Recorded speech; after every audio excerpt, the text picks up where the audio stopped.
Good morning, good afternoon, good evening guys. Nandito na naman tayo sa ating tutorial. More practice guys. Hands-on practice sa ating mga basic commands na natutunan natin sa previous nating mga tutorials. Ngayon, gagawa tayo ng maliit na floor plan sa isang maliit na bahay. 1 bedroom, kitchen, living and dining room.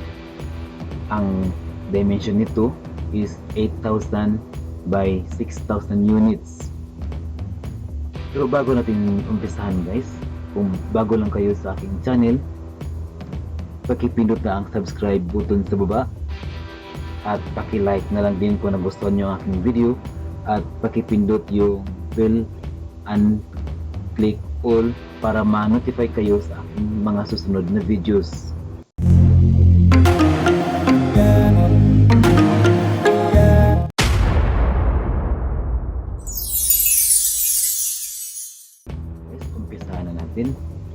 Ngayon, ang gagawin natin is gagamit tayo ng polyline instead sa rectangle.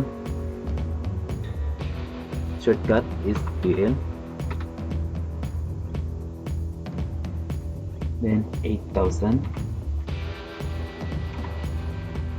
Then 6,000 units ang y-axis.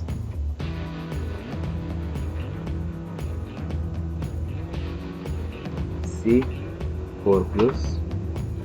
Ang next natin gagawin guys, i-jumper natin itong main door natin by 1,500 units. Una, i-explode muna natin itong line. Shortcut ng explode guys, it is X. Select the object, then enter. Okay, already exploded. Then next is jumper. Jumper natin guys, CHA. The shortcut of jumper, then enter. Select first line, enter. Then the distance is 1,500. Specify the second jumper distance is also 1,500. Then select the second line. Okay guys, nakuha na natin yung main door natin.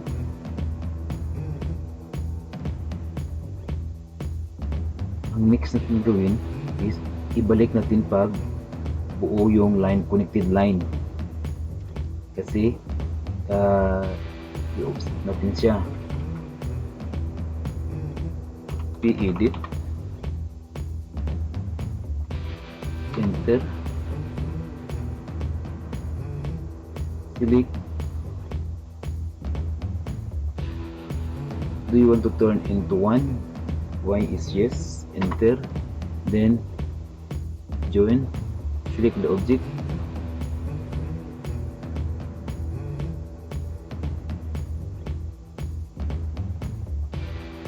Then enter, then join, enter. You can see that the objects are connected again. Then now we can offset inside. O for the offset, then enter. Our wall size is 150. 150. Select the object inside. Okay. Then next is gagawa tayo ng mga window.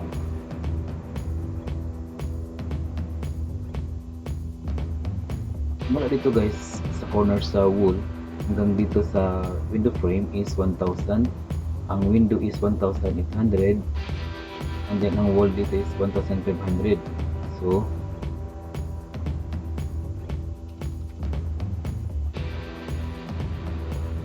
line, enter. then drag,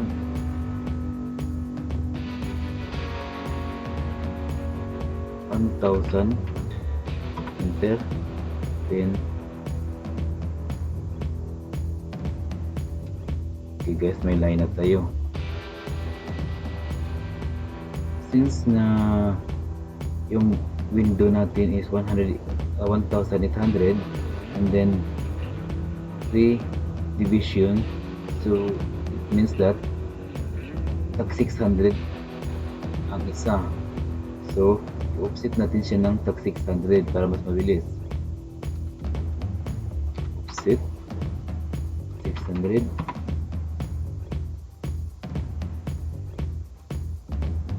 okay guys, tapos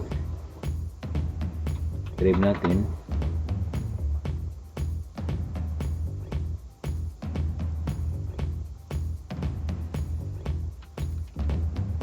then lagyan natin ng line guys yung gitna ng window. Okay, meron na tayong window. Then next is yung wall size niya is 1,500, ang window natin is 1,200, so every nito is 600 pa din siya. And bubuhat din ang offset 1,500,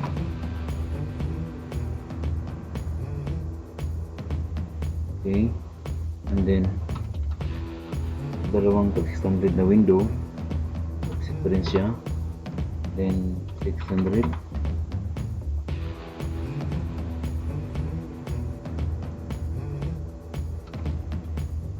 guys. Kapag maggawa kayo na mag-try kayo nito na exercise, pwede nyo subukan yung mga ibang commands na gagamitin. Hindi naman iisang commands lang ang gagamitin natin, pwede maraming commands ang gagamitin natin, iba-iba.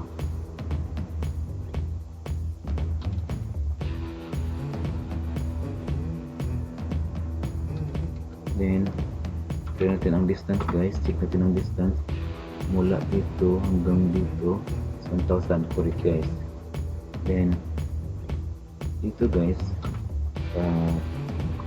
lagyan natin ng line yung in between,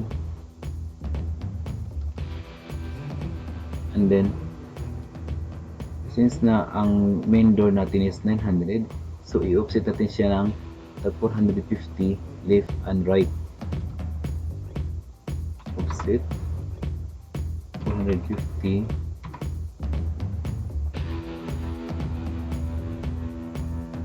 okay, then delete, then trim, okay guys.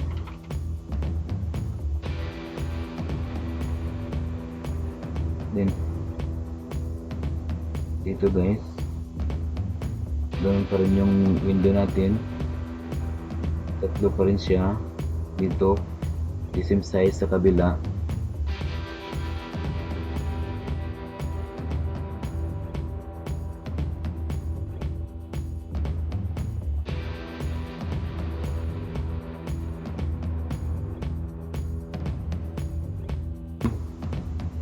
Okay, then i-trim natin guys. Then ang window natin, tatlong segment, then 1,800 ang dimension, so tag 600 ang offset 600,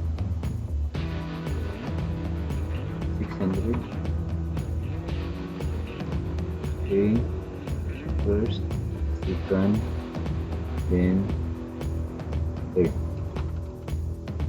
then line, lagyan natin ng line ng center, then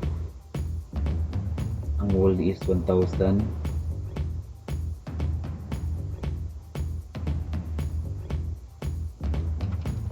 so mag-offset tayo ng 1,000,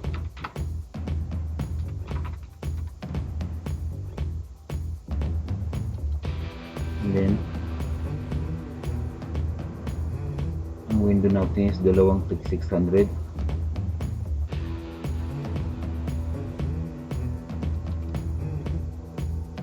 Offset 600.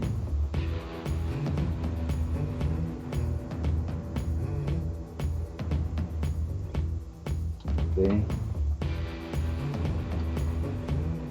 Then lagyan natin ng line.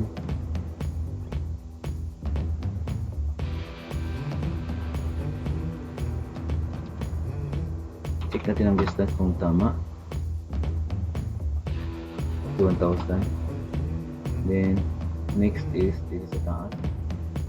Ang next natin gawin guys, itong mga window dito na side. So mula dito hanggang dito yung sa wall is 800 line, and drag 800, then okay, then trim,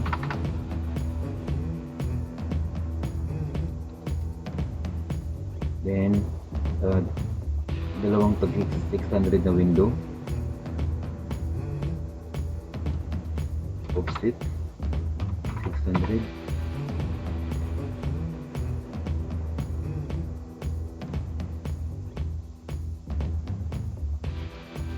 then line,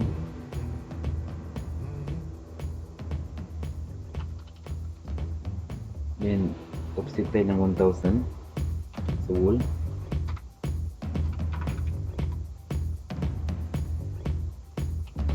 then another 600 na window,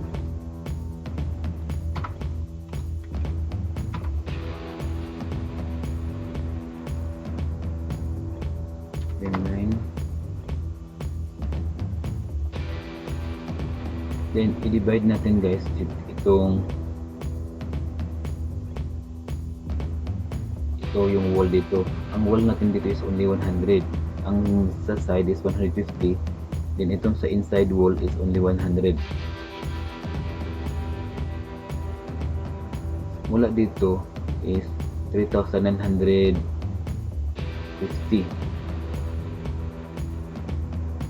Okay, line,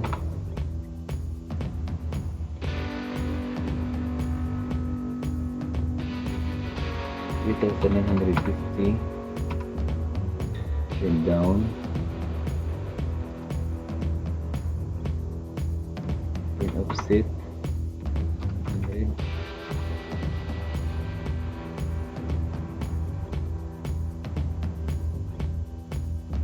then trim,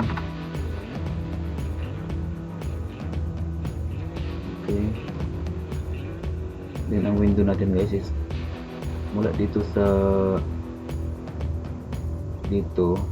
outside na wall hanggang dito is 2,900.